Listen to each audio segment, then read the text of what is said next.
Hello, and welcome to everyone who is joining us from the news and reviews section. Those of you who didn't listen to that, there's some funny stuff in there. We talked about that H1Z1 game that we played. Pretty hilarious. But welcome anyway. This is a game, or this episode, we're going to talk about balance. This has been one that we've kind of probably been had on the back burner for a while, but it's a complex topic, and it's not like something that yields itself well to my expertise or David's, I don't think so. I kind of feel like this might be just a lot of us saying our best ideas of it. Yeah, so this was spawned by a comment on the Facebook group about David Siren's page about balance in games. Yeah, that's right. Man, who was that? I think it was Paul or someone on the Facebook page put it up an idea about David Sirlin. We've had him on the show. He's pretty obsessed with balance, and I remember he said something that I fundamentally actually disagreed with, and he probably knows better than I do, but I do think that mine is at least logically more cogent. But he had the idea that like MOBAs are necessarily unbalanced or imbalanced. Mm-hmm. And I was like, one, either no, or two, so. Like, depending on how you define imbalance. Anyway, so from there, I just went on this huge diatribe because I've been researching this for a while now, like balance. Like, I say research, I've been reading articles and, like, that kind of thing on, like, and, trying to figure out what game developers, how they approach balance. Because ever since we got in this MOBA scene, like this team game, it's like, I don't know, I've been so curious. Right. And did you read the article by Forrest Smith about Smash Brothers? No, I didn't get to that. Oh, I think it's a really good place to start because Smash Brothers is a game that's it's competitive. It's like an esport, but especially Smash Brothers Melee, it's never been patched. So really, yeah, because it was on the GameCube. They just put it out there just before you could easily patch things. So it just was a game that just stayed the way it was on release date, as opposed to like a Heroes of Storm or a League of Legends where they just patch it all the time, trying to keep all the characters in the same balance. Right. And so what's interesting about that is that while the characters haven't changed, player perceptions of them have. And so he's making the argument that Smash Brothers being unbalanced is actually good for the game. So let me walk you through a little bit of his argument. He looks at some of the characters. They have these tier lists, right, where they'll have like this closed invitation-only like forum where everybody votes on which character is the strongest and like ranks them. And there were characters who, over the course of time, like Mewtwo or Jigglypuff, for example. Jigglypuff started off at like 17 and ended up rising to number 5 by the end of like a 10-year cycle. Because this game's been being played competitively for like 10 years. And there's other characters that started off strong but then got voted down as the game progressed. So what the lack of balance did was give people room to explore these characters and find new things about them. Like usually what would happen is one person would be playing Mewtwo or something, and they would do something amazing that no one ever thought Mewtwo was capable of, and suddenly everyone would start exploring this new space. Or the Ice Climbers. They started off really weak, and then somebody figured out a way to use the Ice Climbers that no one had thought of before. And it took like 10 years of people playing this game before they figured this out. And suddenly the Ice Climbers became a top-tier character. Yeah, that's exactly how what I was thinking coming into this. I think David Sirlin, and like I said, he probably has a way more sophisticated. I'm going to straw man him, I'm sure, but he's coming from the old school. This is how at least how one Blizzard developer talked about this.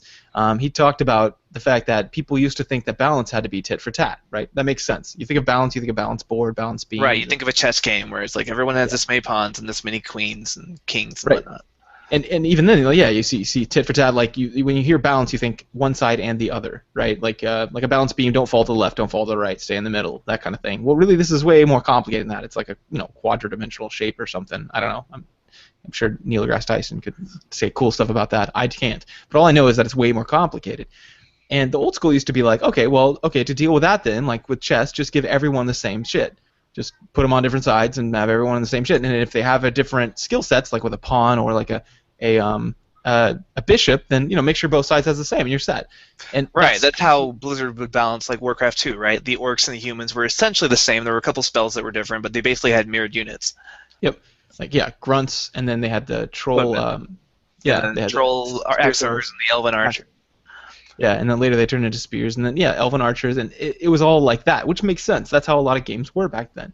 But then, like, people started getting more complex with their game design and like their mechanics and things. So then they had to try to get different.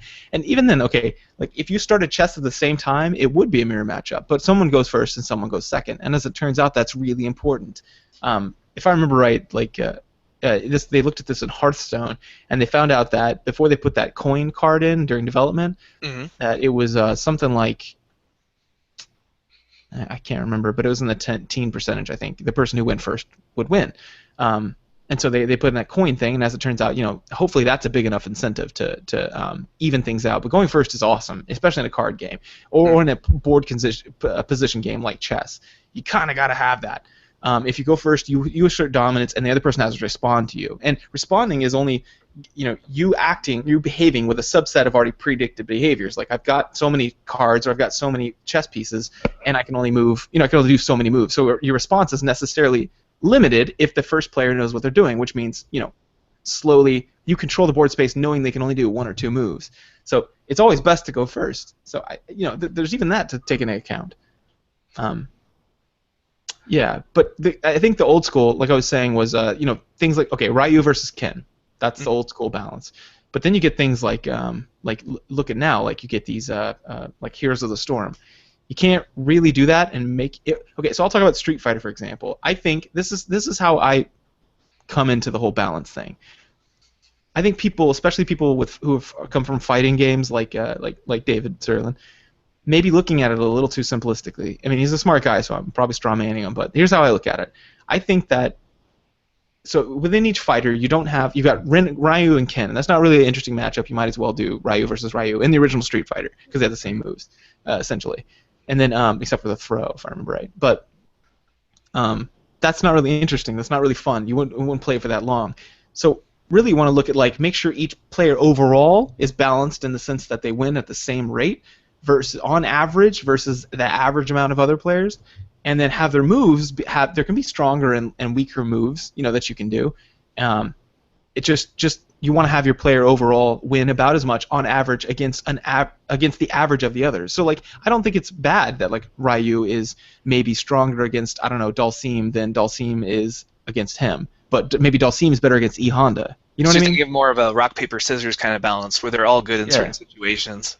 Yeah, so first I would say there's a subset of moves, so you got some flexibility within a fighter, as long as all those moves, the collection of those moves, roughly gives you about the same level of fighter. So take that idea that I just said and extrapolate that to a MOBA. I don't see any difference. Take the MOBA, here's the Storm, but instead of the fighter being about average, have the combination of heroes average. So every combination, every permutation you could get statistically, or mathematically, make them all roughly average against the other ones, right? Against another kind of group.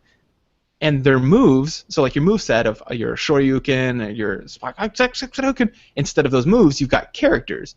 So those characters, you've got stronger and weaker characters, like Tychus is really strong, and here's the Storm. And Muradin's not so strong, but together, since you need a Muradin to have a Tychus, they're about average, right? That's kind of how I'm looking at this whole thing.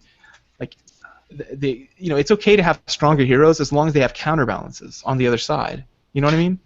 Yeah, and I look at this as in a different light. I see this quest for balance as it's Don Quixote tilting at windmills. You're looking for you're Ponce de Leon looking for the fountain of youth. It's impossible. You're never going to get there, and you're delusional to try it. You can't have an interesting game with 40 or 50 different characters and have them all be perfectly balanced. Mm-hmm. And we see this with League of Legends. They'll nerf. They'll buff. They're constantly tweaking things, and then the meta is always changing depending on who they nerfed or buffed. Or same thing with Heroes of Storm, right? As soon as the last patch came in, suddenly there were a whole bunch of new heroes that were getting used that never got used before. But they're going to end up having to nerf and buff that because they're never going to have balanced characters. They're always going to have some characters that are picked first and some characters that are in the lull tier, the ones we never pick. Right. So I think I like the Smash Brothers way of just embracing that. Just some characters are going to be popular, some won't. But what's interesting about the Smash Brothers, what we learned from that is that the game was never patched, so balance never changes, but the perception of balance changed over time, right? So Mewtwo was a lull tier character and became one of the best characters in the rankings. And having that kind of flexibility, like as characters find more things and like experiment with more things instead of having them constantly, the game just constantly patching it for you, like having the characters find new innovative ways to use characters, I think that's a more interesting way to look at the game. Plus, then you can have low tier only fights. Like, so like let's say we're all playing Smash Brothers and we all have our mains, right? Like you might be like, we might have like strong characters, like I don't know who's high tier in Smash Brothers. Let's say Pikachu and Captain Falcon are high tier and those are our mains. And then we have a low tier tournament where we can only play like crappy characters like, I don't know, Olimar and Mr. Game & Watch or something, and we can just have fun with that. Can you imagine like a League of Legends low tier only tournament where it's just like the 40 most used champions are off limits and you can be whatever else you want to be? I think it adds more fun value to the game. I think that's part of the magic of Smash Brothers. You're absolutely right when you say the Ponce de Leon thing or the Don Quixote thing, because you are chasing a delusional goal, because you're also, imagine you got a game that's perfectly balanced, like StarCraft 2. Let's say that's balanced okay, right? Or at least well, or at least it's balanced pretty well. Players are not how good we are is not balanced. So like let's say in a teen game like MOBA, I might be really good, or you might be really good, and maybe I suck, or you know what I mean? Like so even it's best to have. I like the idea that like let's say you and I are setting up a custom game. I wouldn't mind if Brian, who's learning the game, one of our gaming friends, if he got a I don't know, a Nazebo who's really strong right now. I wouldn't mind. I'd be like, yeah, go ahead. I'll pick I don't know, a Murky, like the low tier people. That way we can actually adjust some of that balance on our own. Yeah, and again, there's a lot of things where if you don't adjust the balance, you can find new things. Like in League of Legends, there's a character named Xylene who everybody just ignored. He was always completely unused. And then somebody figured out how to use him, and now he wins like 96% of the tournament matches he's in. Like they're always banning him now because he's so good. Yeah, he's the same character. He hasn't been tweaked at all. But it's just, I feel like if you're not constantly if you're not constantly doing patches to buff or nerf characters, you can find really cool things to do with the characters overall. Yeah, and one player, like, plus there's the shifting meta even inside of like normal ass games. Like this happened apparently in chess as well. I didn't follow the chess scene, but people would have different openings that were like kind of the Miyu of the day. Well, this happens in Heroes too. Like whenever someone got like kind of played a little less, or this one character came out and people saw him use it in an exciting new way. This was Nazebo. He's this little witch doctor guy who can throw out his spirit, this massive avenging spirit, and just wreck everybody. And because the meta at the time was to play these like clumped up groups where you got these two thick guys in front and then you got like a bunch of damage dealers behind him and one healer, like the two guys in front just like they play like front linemen and then everyone else just wrecks them. Well, an AoE heavy guy like that is just going to destroy that. And because that guy started being used, people started using different comps. The two warrior meta went away, right? And then because he was used so often, then you need a long range stun. So Thrall came in, right? Thrall's this long, like splits the earth in half and knocks him out of his thing. And then because he came in, everyone else had to change. Like it's impossible to chase the balance. Like balance doesn't exist. It doesn't exist. Even if you can get it in the game, you don't get it mechanically. And then if you get it mechanically, you're forcing me to play a certain way. Yeah. The meta shifting, it shifts so fast now because we're in this internet age. Like if you take Hearthstone, right? When it first came out, like people were Twitch TVing and streaming it, and you would have like in the beta, everything was kind of new and undiscovered. So one popular streamer would come up with like a deck strategy that works really well. Like remember the Warlock Zoo deck when it first came out? Like that came out, and suddenly like overnight, everybody, because have thousands of people watching these games, suddenly everyone's making Zoo decks, and then someone else is going to make a thing that counters the Zoo deck. So it's just a constantly shifting meta being like what people are doing out like overall in the game. Yeah. Suddenly it's all shifting, and then you have other things like going back to Smash Brothers Melee, because again it's a game that's been out for like 13 years, and we can actually see things change over time. You have some characters like Mario or Zelda were ranked initially very high and then constantly dropped as people would vote them down, as they didn't get as much performance as they expected out of them. And again, these tier rankings, these aren't official. Like no, it's subjective. Like this isn't like someone counted up the numbers and said, oh, Mario has more power points than someone else. Like this is just like people watching tournaments and picking which characters are strong based on how they're seeing them being played. So even a low-tier character might just not have had a character that's been very good playing them in a tournament, and so they're going to be ranked lower. Yeah, and there's this this happened in Heroes, and I can't speak of anyone, so I hate to belabor one game too much, but this is in Heroes of the Storm. I've been really thinking about balance differently since I've been playing that game, and I think like someone tracked the statistics on it. There's this site called HOTS Logs, HOTS being Heroes of the Storm, logs being these statistical data that they log down, and they actually ranked the highest winning percentage. And then, but the one right before that, before they had published that, there was these two pros, Arthalon and Zeus, not Zeus, Zuna, yeah, Zuna. These two like really big like top pros in two of the top teams, right? They put out a tier list, and they were different even amongst themselves, but there's a lot of agreement. And then you look at the actual statistics, and there's some agreement, but there's much more variance. Like as it turns out, the top two that are in there are in the other people's like kind of shit list. So. Yeah, you're absolutely right. When it's not based on subjective data or objective data from the masses, it's from their experience at their level against other people of their level that they've played. But then you see people like in the U.S. play people from Europe, and they come with a different style, and they're like, "What the hell?" And they get wrecked, and then all of a sudden they're like, "Oh, maybe Illidan is top tier. We put him at trash tier." They literally did that like overnight. Yeah. Because it's just a matter of like people finding out new ways to play them they hadn't thought about. So this idea of like balanced characters and the unbalanced characters give you more room to explore these new ways to play Illidan that wouldn't have existed if we were like, oh, he's lull tier, we got to buff him.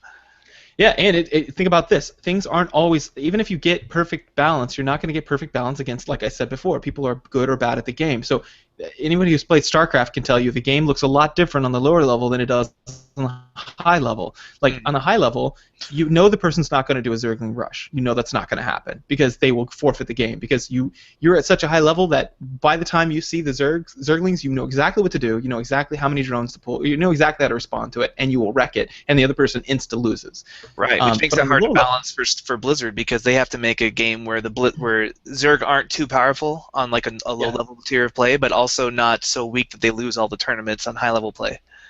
And yeah, and that's why they ended up like I followed the balance on this for a long time because you and I played it, and there was balance issues on at least we're in our level of play, and they came out and said, you know what, we're giving up on the low leagues, and I was like, what? And like I thought that was crazy, but then they're like, we really just can't. You can't play the same game across a widely different like skill level and have it be equal. Like Protoss are going to be strong low level. They have to be. It requires almost no APM. It's more about build orders and choice, right? So it's a high level play, they're about the same as other people. But on low level, you can literally just ball up all your units and A-click across the map, which my little cousin or my little niece did, and she wrecked the shit out of me one time because Brian just told her what to do. And I was a pretty decent level, so it doesn't take at our level, things aren't going to be balanced, and that kind of has to be okay with you. So even this idea of balance, first of all, it doesn't exist. Second of all, even if you do balance mechanically and in game, you're not going to balance for skill level, and especially in a team-based game where there's 5 people, you can't balance all of them on the perfectly same level. Especially because like my rank doesn't necessarily reflect my skill. My first game on the ladder, if I haven't played in a week,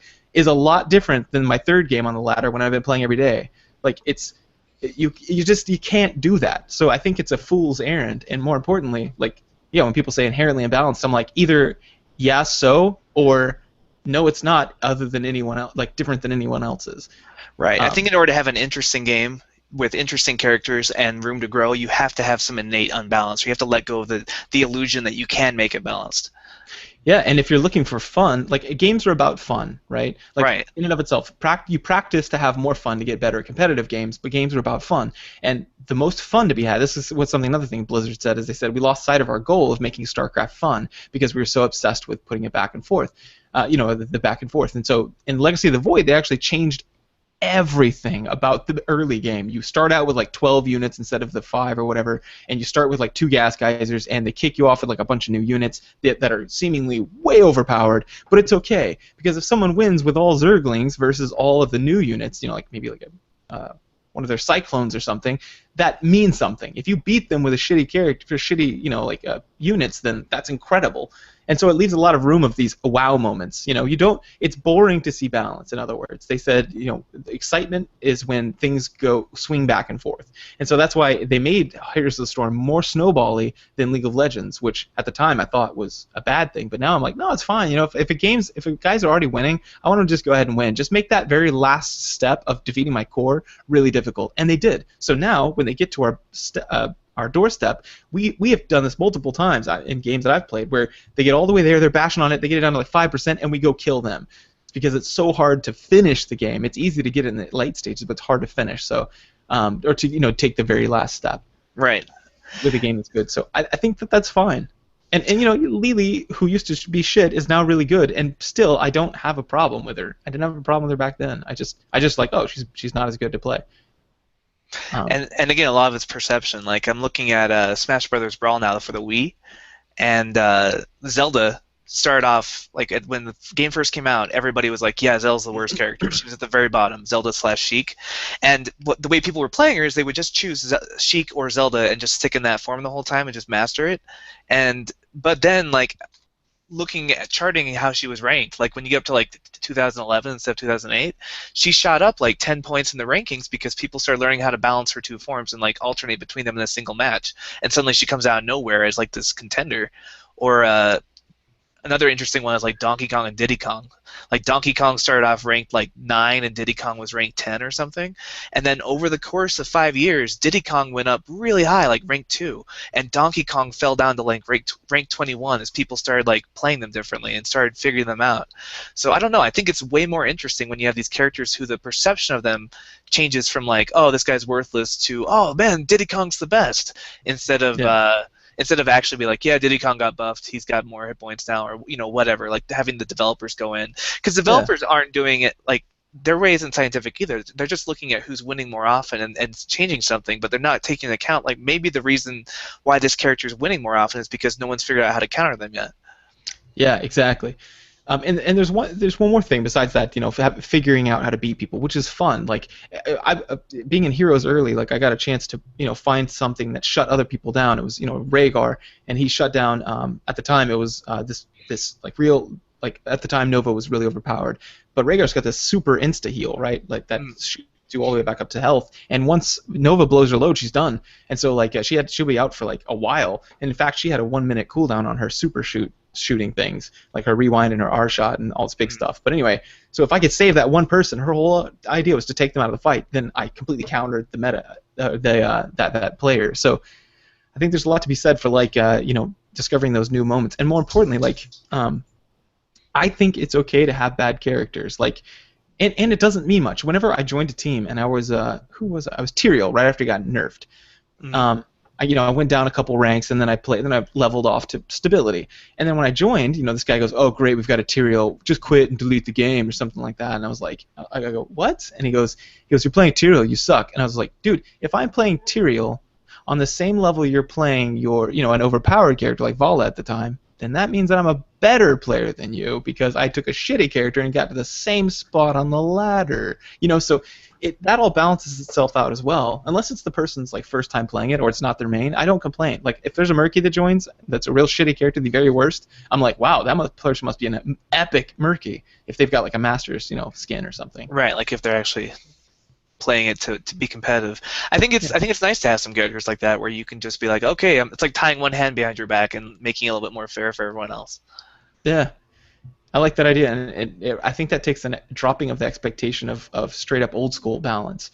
Now I like that rock paper scissors. It's so fun. Like like I said, since Heroes, it's really come out to me because we'll be picking heroes and you're doing a drafting portion, and you see them go like.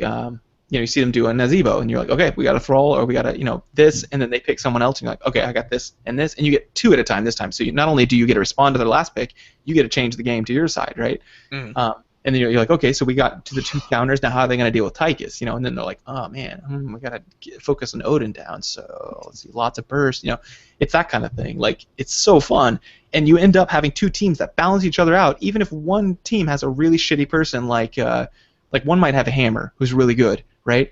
And the other people might be like, oh, they got a hammer? Cool, I'll go to Zeratul, which is going to just wreck that person's shit, right?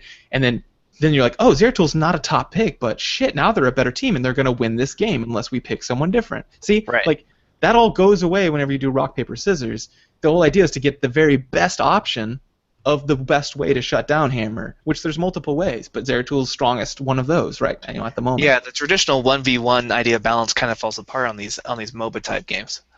Yeah. So that's what intrigued me whenever Sterling said that they're inherently unbalanced. I was like, I think it achieves the perfect balance in the sense that it's responsive and you give each person like a drafting phase, and I don't know. I think it's really good that way. I find myself seeing the other team and I'm like, okay, this went well. They're entirely different than us, and we countered their stuff. They countered ours. Hopefully, as long as each player plays well, and now it's just about us doing this right. So I don't know.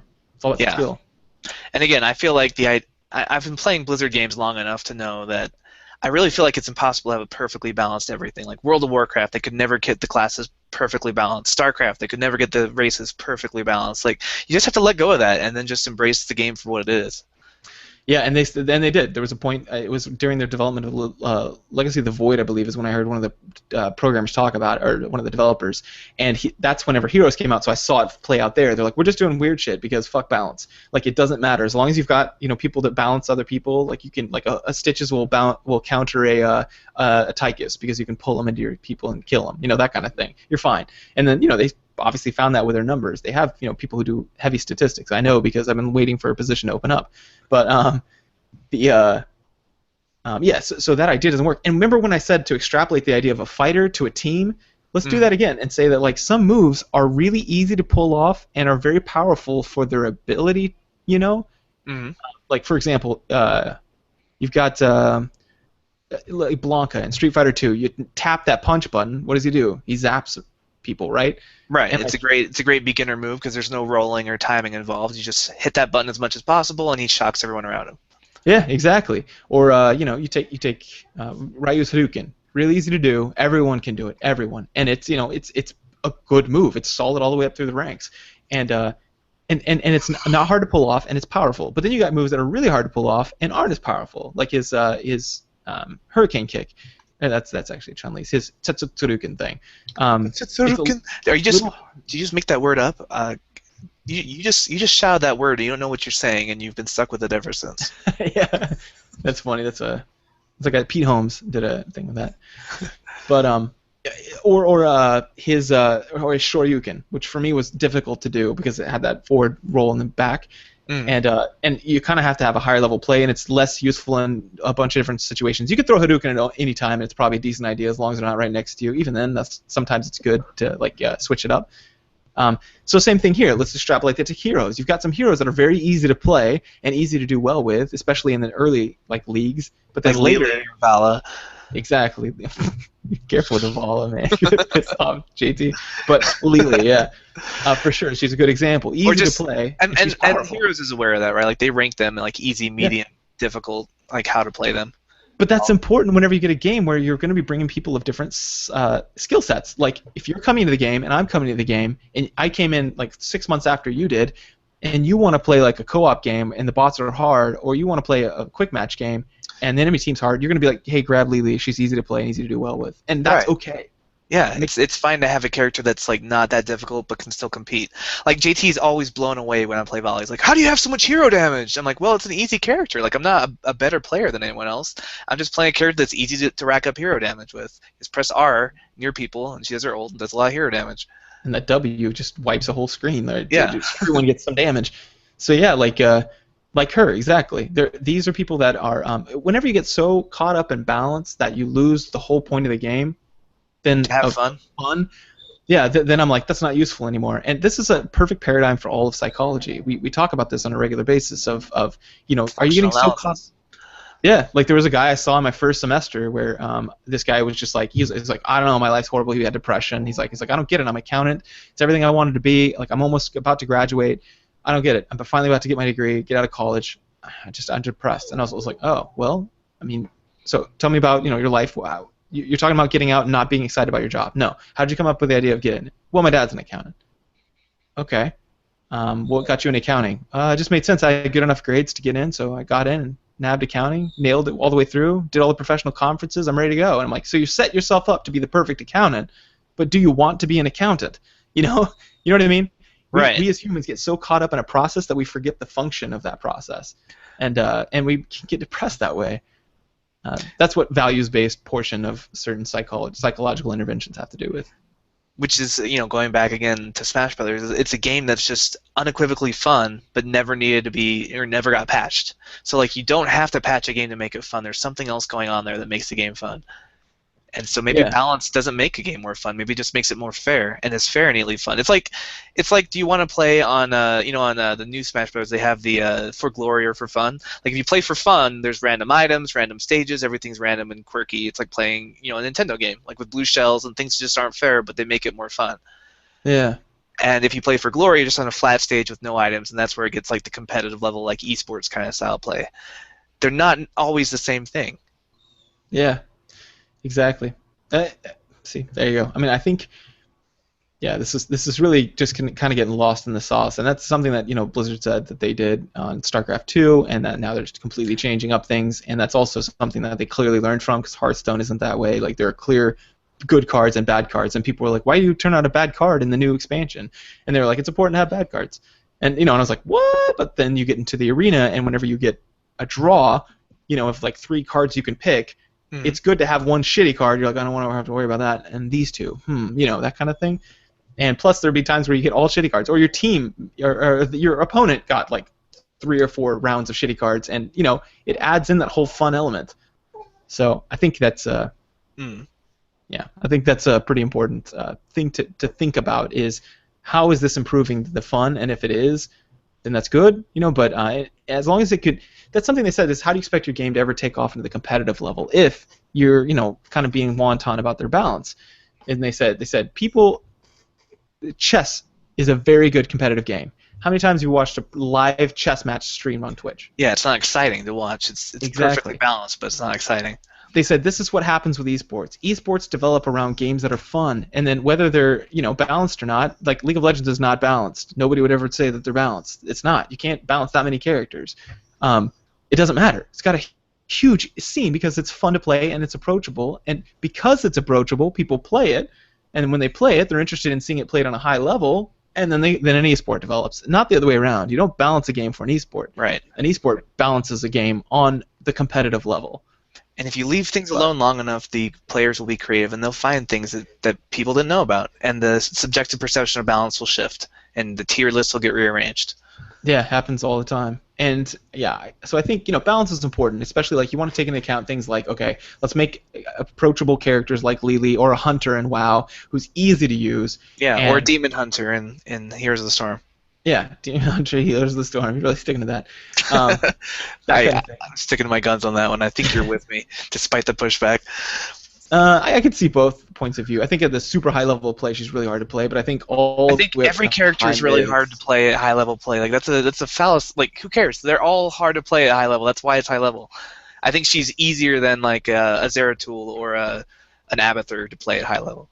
Well, I say that because she's so squishy, and people find out, like at low levels, you don't know how deep you can dive on an enemy. Because you look at the composition and you make a quick gut check. You go, let's see, they got a Murden, and you don't even say this out loud. You just think this. They got a Murden, they got a Tychus, they got a something. Okay, they can't burst me down before I burst her down, and I'll be able to escape, right? And they jump in. But when you're on the pro level, you're like, I know exactly how far I can jump in. So Vela becomes a more viable target. Right, but there are a lot of other squishy, like almost every assassin's squishy, and she has an escape. Whereas like your Novas or your there's other characters that are in that same situation, but they're also just stuck there.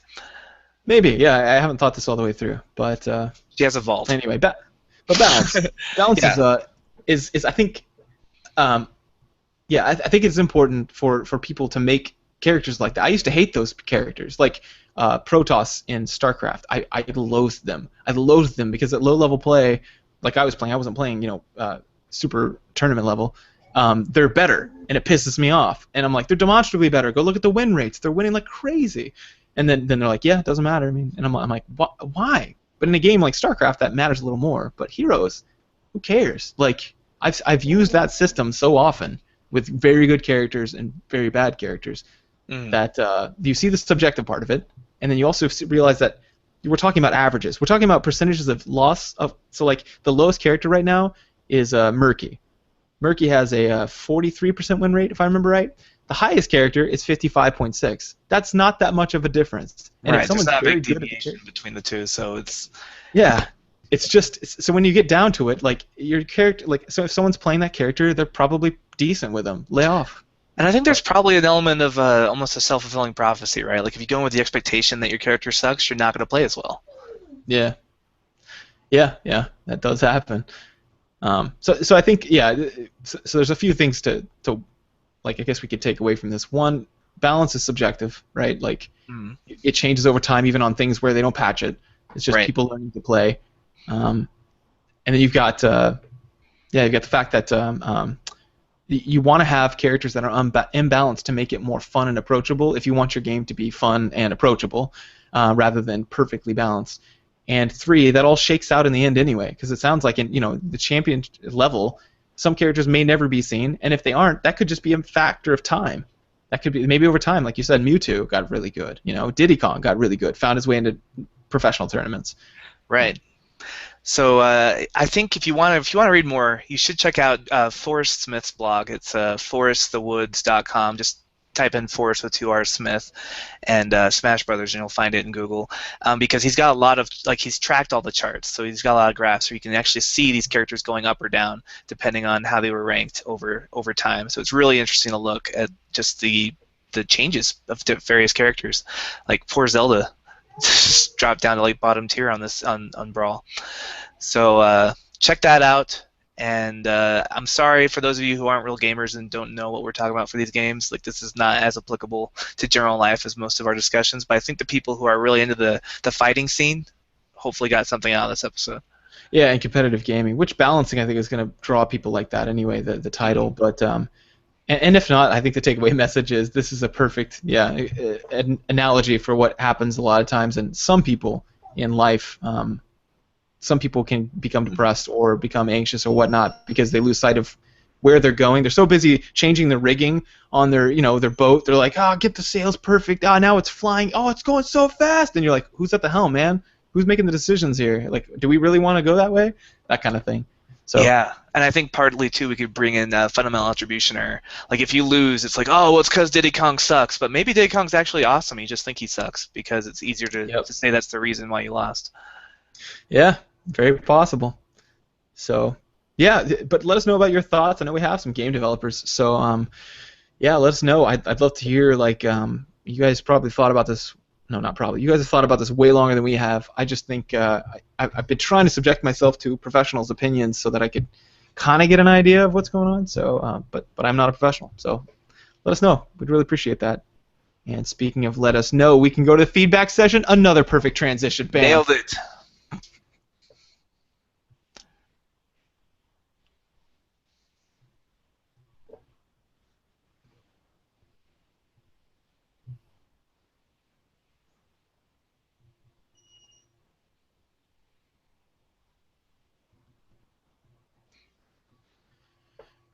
All right. Jaina.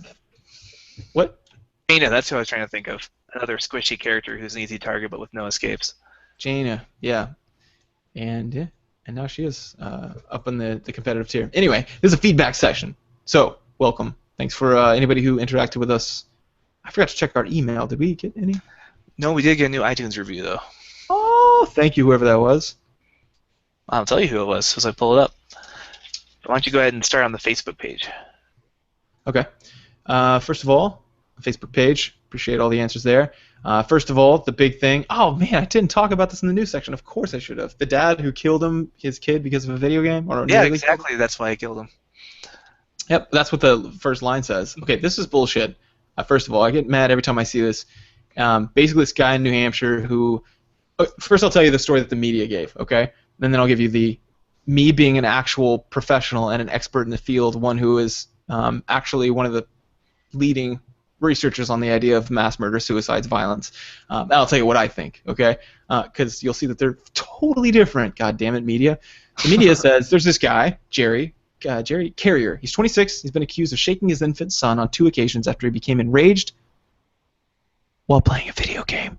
Oh, wait, no. Let's give it all the flair they did. While playing a video game! Man nearly kills his son while being enraged while playing a video game. Yep, even makes within the first 5 words in the sentence of the first sentence or the first not sentence of the title. Enraged by a video game, it's comma New Hampshire dad turned on infant son. Like, you didn't even wait till the end. So looking at this, you're like, oh, the guy's playing a video game. He gets pissed off at this infant, a tiny baby who's crying, and he turns around and he shakes it to the point where he had to go to the emergency room. And the second time, it turned blue and its eyes went up in its head. Like, it was bad. Like, man, you see that and you're like, well, there you go. By the variables the media gave to me, it looks like that video game caused that person to be upset. Right, because people never get upset with babies and shake them, and it's not so common that there's a syndrome named after that exact thing happening. Yeah, But more importantly, like I was like, okay, I know what the principles behind violent behavior are. 55% is attributable to genetics, 15 to 25 from environmental stressors early on, such as familial violence, and then you've got another 50% of variance, so average of 50%, on the impulse control device, which is the prefrontal cortex. So most of that isn't a whole lot of wiggle room for things like psychological interventions like us, or for video games. People are violent people, and they just happen to do things in certain situations, like whenever something pisses them off. Yeah, and so I was like, well, knowing that, this with our episode on the catalyst theory, right? Yeah. So I was like, okay. So the most demonstrative, the best evidence that we have, not the best evidence, the only admissible evidence by any court that's ever studied it, which is 8 now, and they all have thrown out any other option, is that okay? I'm gonna make some predictions. I'll bet this guy has a history of some kind of violence, right? Mm-hmm. That's my first prediction. 2, that early on he probably had a rough childhood. Probably part of this involved, and maybe that runs in the family. Let's see if any of those pop up in the report, because we know those are the 3 that all the algorithms we've ever done come out with. Mm-hmm. Yep, as it turns out, here's the actual truth. This guy is actually on parole right now for previous history of violence against other people, battery, right? And he's done it while he was growing up, and it looks like his dad was a shitbag, and that he beat his mom. Oh, that's all the predictors, minus the impulse control device, which clearly he has some because he's unemployed and he can't seem to keep a job down, which is an indicator for, But what kind of headline would be like, a violent man with a history of violence from a violent family is violent towards his own son? Also, Kami was watching Jeopardy or video games or something. We don't really care. But yeah, exactly. I get it. But the fact that it's just like, whenever I see this happening in the media and them all passing around the same theory and it coloring what they report and what they report on, that's when I sometimes think about the video games industry, and I'm like, I bet that's happening there too. I mean, this is just psychology. But anyway, so not to say Gamergate is a good movement. That movement is so toxic and shitty now. Oh my God. I'm just saying that maybe the original cause was, I don't know, if that's really what they were doing. I have no idea. I don't know anything about Gamergate. I just saw what I read on Wikipedia. It was something about journalism. Anyway, yeah. So that was some feedback, but dude, that's what I'm talking about. These jackasses. Somebody else did, violence. To counter that, somebody else did link in our Facebook group. Casey linked Video Game Violence and Pseudoscience, Bad Science, Fear, and Politics, an article that really goes into Dr. Ferguson's research, who is the badass at the head of this. It was actually Chris that did it, Dr. Ferguson. It was Chris Ferguson who wrote that article. Yes. So he kind of detailed some stuff about that. Chris is a badass man. This guy publishes everywhere, appears everywhere on the news. He's not a writer, but he's a regular writer for like a CNN, Time, their online portions. Very published and very influential in this debate, but oftentimes neglected. Like, no one goes to him for a quote when these stories happen. Like, a responsible newspaper would say, okay, who's the leading researcher in this field? I should see what he thinks of this before I publish the story. That's really what happens. They end up going to Anderson, which is a guy that has been thrown out of 8 courts in 3 different countries. 8 out of 8 times the judge was like, this is absolute shit. Are you kidding me? And then Ferguson's like, well, here's our docket. And he gives it to him, and I was like, yeah, okay, that's clearly what's happening. What the fuck is wrong with you? And there's no thinking mind that believes that guy, but everyone reports on him.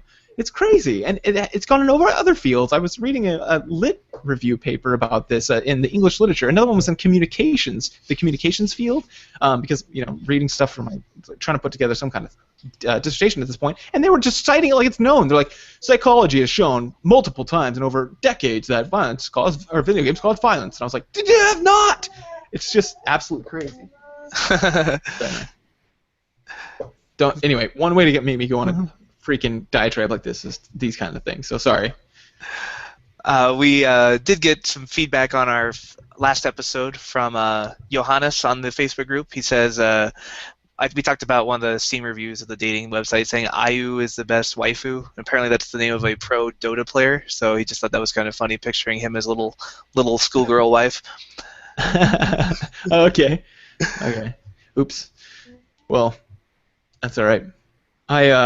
Then there's also that, the Tetris effect. They have a name for this in psychology, and I don't remember what it's called. It was lovingly at first called the Tetris effect. And it's when you play Tetris, and what happens, if you play for 2 hours and you go do something. You just start seeing everything in terms of like fitting blocks into shapes. Yeah, it kind of has to do with this functional fixedness thing, and well, anyway, the one of the dudes, Tommy, who posts quite a bit, posted this Right. like a ramp, like so you see the things that cars transport cars, and they've got the little ramps there. Well, there was no cars on it, so it was just a ramp. Just And he was driving like, behind it. yeah, and he was like, all my years of training in GTA, which I thought was pretty rad. I've led to this Laughed very about that. moment. Good And I times. was like, see, this is, someone plays a game when they see that and they instantly think, oh yeah, from that game. But they don't actually ramp up on it. No, Like if yeah, video games influence behavior, that guy would have like tried to jump off the truck. exactly. That's what I'm talking about. There's no good evidence to show that it has any external effect on behavior. All right, so our iTunes review comes from Skaterade69. He's the guy who emailed us last week. And he says, if you're into multi-gaming, comics, movies, psychology, this is the podcast for you. The hosts are informative as well as likable. Great show, 5 stars. So thank you, Skaterade. It was short and sweet, and it's exactly what we're looking for, reviews like that to help us get more visibility and therefore easier to find on iTunes. Yeah, thanks a lot. We really appreciate that. One of our huge, we have these kind of big bumps in our popularity. They seem to happen around when people get a chunk of iTunes reviews. So it has something to do with that algorithm, and people are finding us, and we really appreciate it. That's awesome. I love that we can get this. One of the things I hope most of the podcast. Yes. After the podcast, yes. Righto. No, the Cheerio, podcast. I hope people get out of it is that video games aren't bad for you. Not violence. Also, I have tons of research to show that as long as you're doing other things as well, up to 20 to 30 hours a week playing video games, it's fine. Nothing happens. There's no negative predictor.